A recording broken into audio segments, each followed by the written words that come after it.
Hi, everybody. Happy Monday. So, today, what we're going to be doing is kind of reviewing the work that you did last class. If you remember, you had to go through and draw different microscope versions of cells. So, that's one thing that we are going to cover first. And then we're going to start to launch into learning about the life of a cell. So, the cell cycle. How do they grow? Why do they grow? And so on and so forth. In terms of homework for today, the goal is just going to be to finish. I'm going to put in here article questions because that's where we're headed today, and we're going to continue on a little bit on the A page on Thursday. So that's our goal for today. If I click into cell cycle, this will be the first slide that you see. So if you are in class, what we're going to end up doing is breaking up into breakout rooms for a couple of minutes and just collect some thoughts on observations from last class, on what kinds of things did people notice about the different cell drawings. So what kind of similarities were seen, what kind of differences were seen. And just kind of seeing this, I'm going to change that to that. And so just 5 minutes, but I want you to think, maybe pause for a minute. When the group comes back from the breakout rooms, we're going to kind of do a class discussion and make a list. But some of the things that you might notice that are the same, they all had a nucleus. They all had a membrane.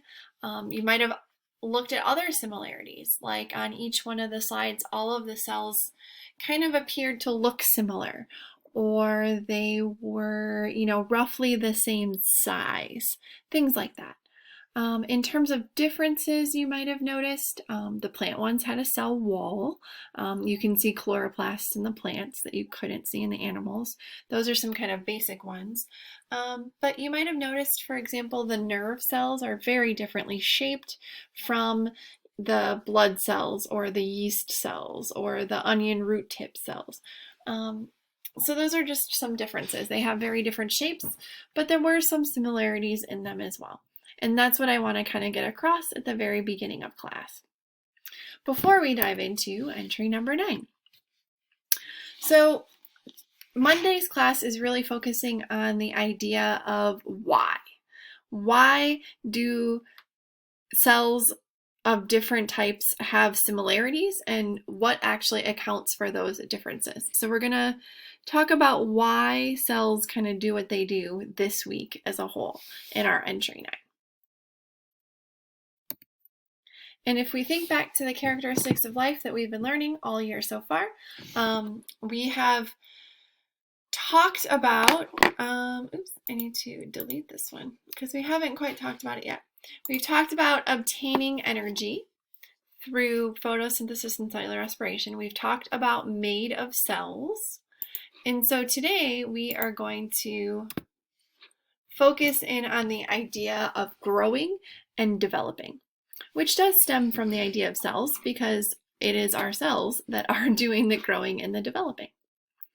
So with that said, go ahead and open your notebooks to a very fresh page. We are going to do entry 9. So on the entry 9 page, you can kind of see I'm formatting as I'm doing this. On the entry 9 page, I want you to pause for a second and add in our essential question. What do cells do during their lifetime, and why do they divide?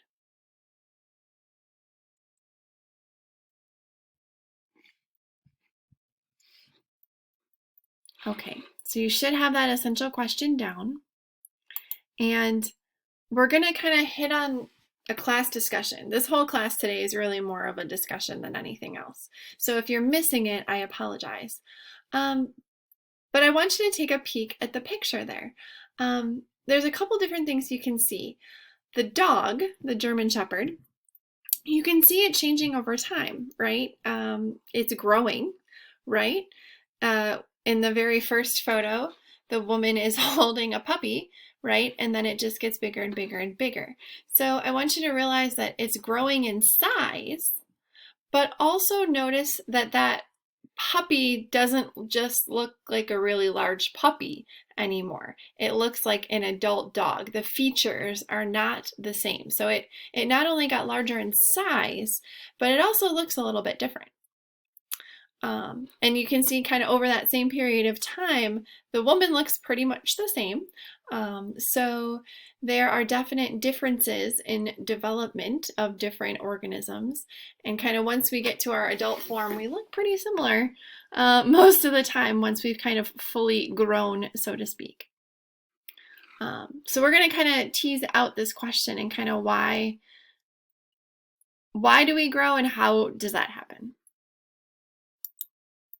So I'm going to have the class break out, well, not break out, we're going to have a discussion. I made a Padlet, so if you click on it, you can see what kind of the rest of the class has done.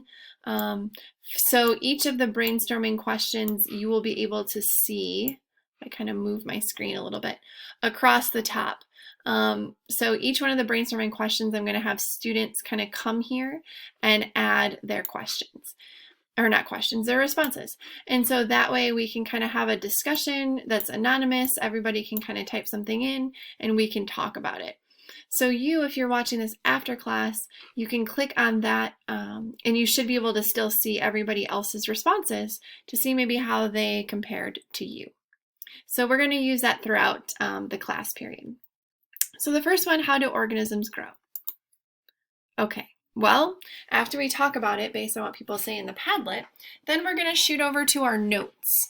And on the notes page, right underneath your essential question, you are going to kind of write out the key info that answers each one of those questions. In this case, you can maybe make a bullet point, pause for a moment and write, organisms grow by increasing their size, or they gain more cells, meaning they divide. And you can see in the picture too, on the left, it's just one cell getting bigger, right? And on the right-hand side, a larger cell ends up splitting itself into smaller chunks. And then those cells will then do the same thing. So we grow in two ways. They grow in physical size, and they also grow by obtaining more cells. There are examples of single-celled organisms. We, however, as I mentioned before, are made of trillions of cells. So we kind of we do both, but we are a culmination of trillions of cells. So then that leads to the second question. Where do all of these cells come from? So I want you to pause and maybe think for a minute or go to the Padlet and see what people have responded. But if we grow by dividing cells, like where do those cells come from?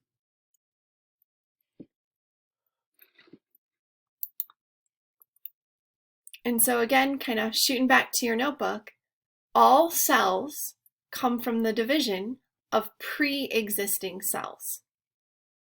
So they aren't really invented out of scratch or thin air.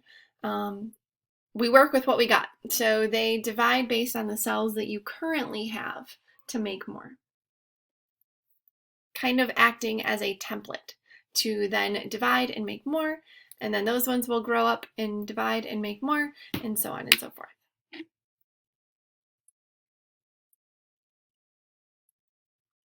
It's important to realize too, when the cell divides, right, like if you think about, I don't know, an earthworm.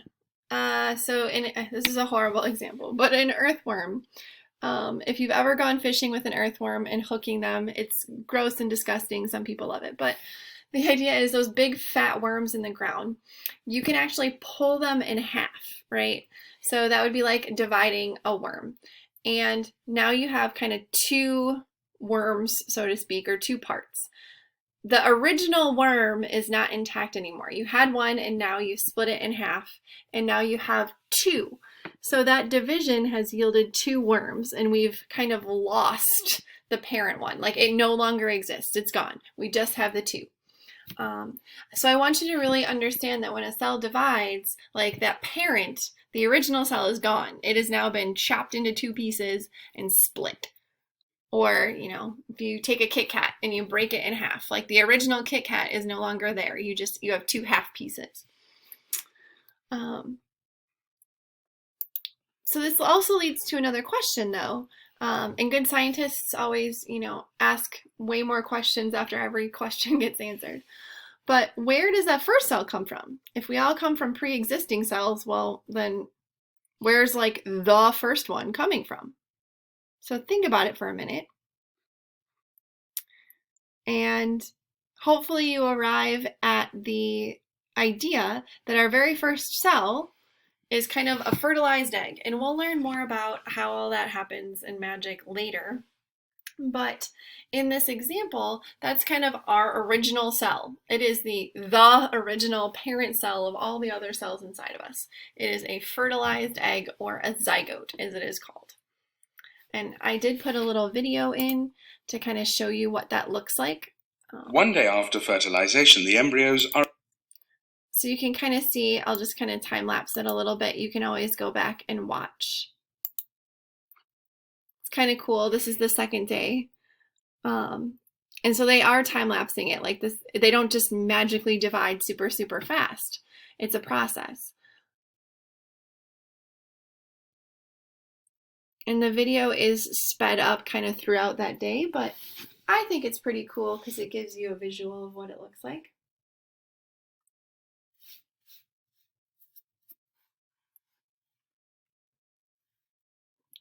Okay.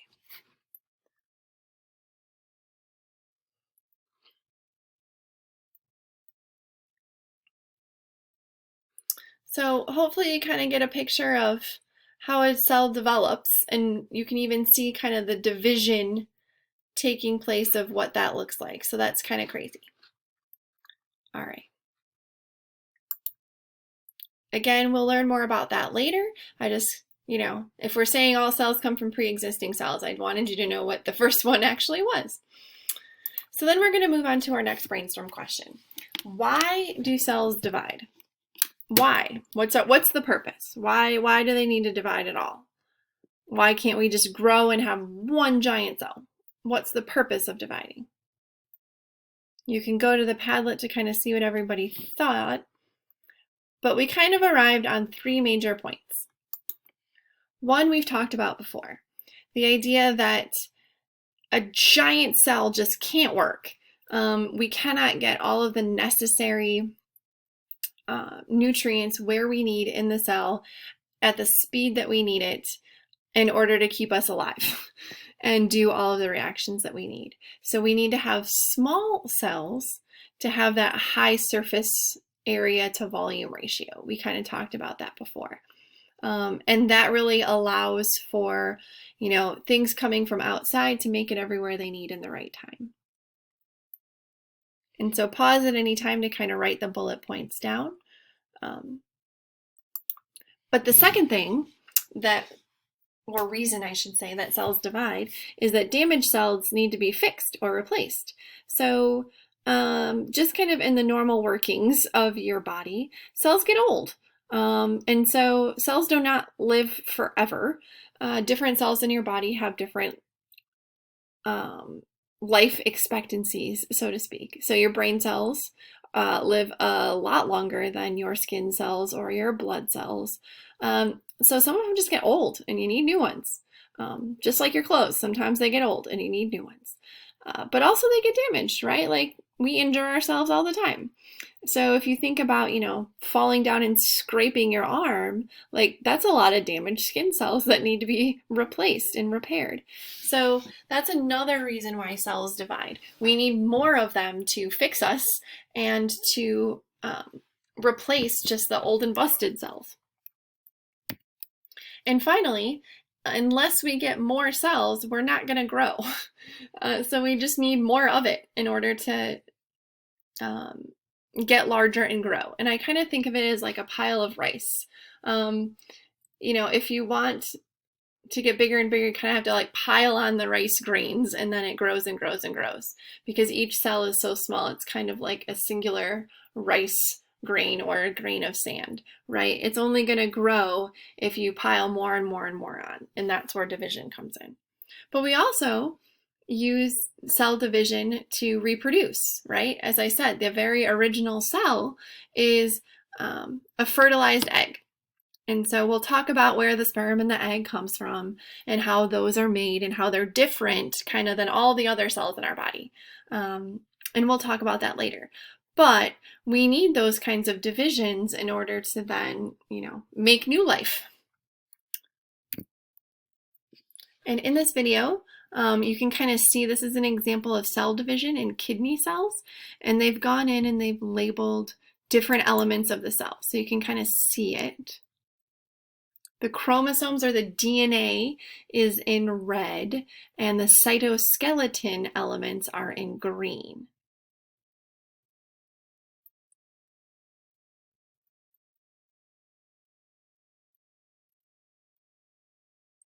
And these are time-lapsed, meaning that this is not kind of how fast it happens in real life.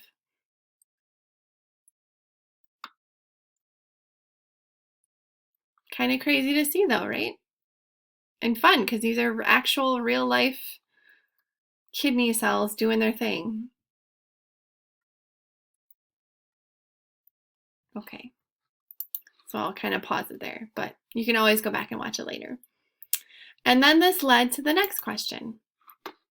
Are all an organism's cells the same? And hopefully you can definitely and definitively answer this question, but are all of the cells inside of you the same? Or are all of the cells inside a plant the same? Or any living organism? Are all of them exactly the same? And I should say any multicellular organism. As I mentioned, there are instances where the whole organism is one cell, like a bacteria, but us, not so much. And so kind of thinking about what we've chatted about before, complex organisms like us undergo development and specialization. So if you think about that development piece really speaks to why, the dog in the picture isn't just a very large puppy-looking animal.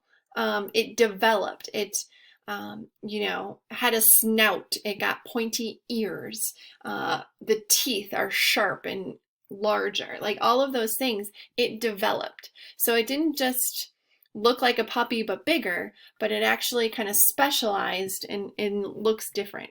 Just like you guys don't look like you did when you were a baby. You can kind of see it, but you don't actually just look like a larger version of yourself. And cells specialize. So we've talked about different types of cells, and we've kind of had you guys guess on different types of cells, but here's an example. And that specialization of those cells working together helps us stay alive. We will learn all about that later as well. So if you're curious about how that happens and what that looks like, we will learn about that next week. I just want you to know that we develop. Complex organisms develop and we specialize. We kind of recruit certain people for certain jobs to keep this whole operation of us running.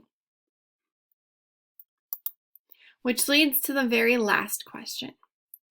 What are some of the different functions of cells? What do they do for us?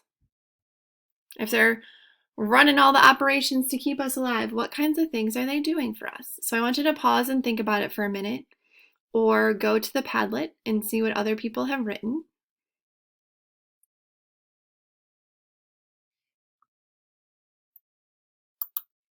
And here's a couple of examples. You might want to jot some down in your notes if you'd like. I have a picture of my notes on the next page, but some of the things, nerve cells send chemical signals. So, without our nervous system, the different parts of our body really wouldn't be talking to each other. So they send chemical signals from our brain and our spinal cord to our arms and our legs and everywhere in between. Fat cells store lipids. which is why when we learned about lipids, we learned about saturated fats and unsaturated fats.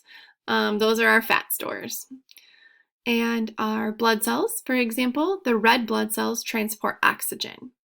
Our white blood cells, on the other hand, are more for immunity and fighting diseases. And then finally on here we have muscles that their job is to contract and therefore help us move.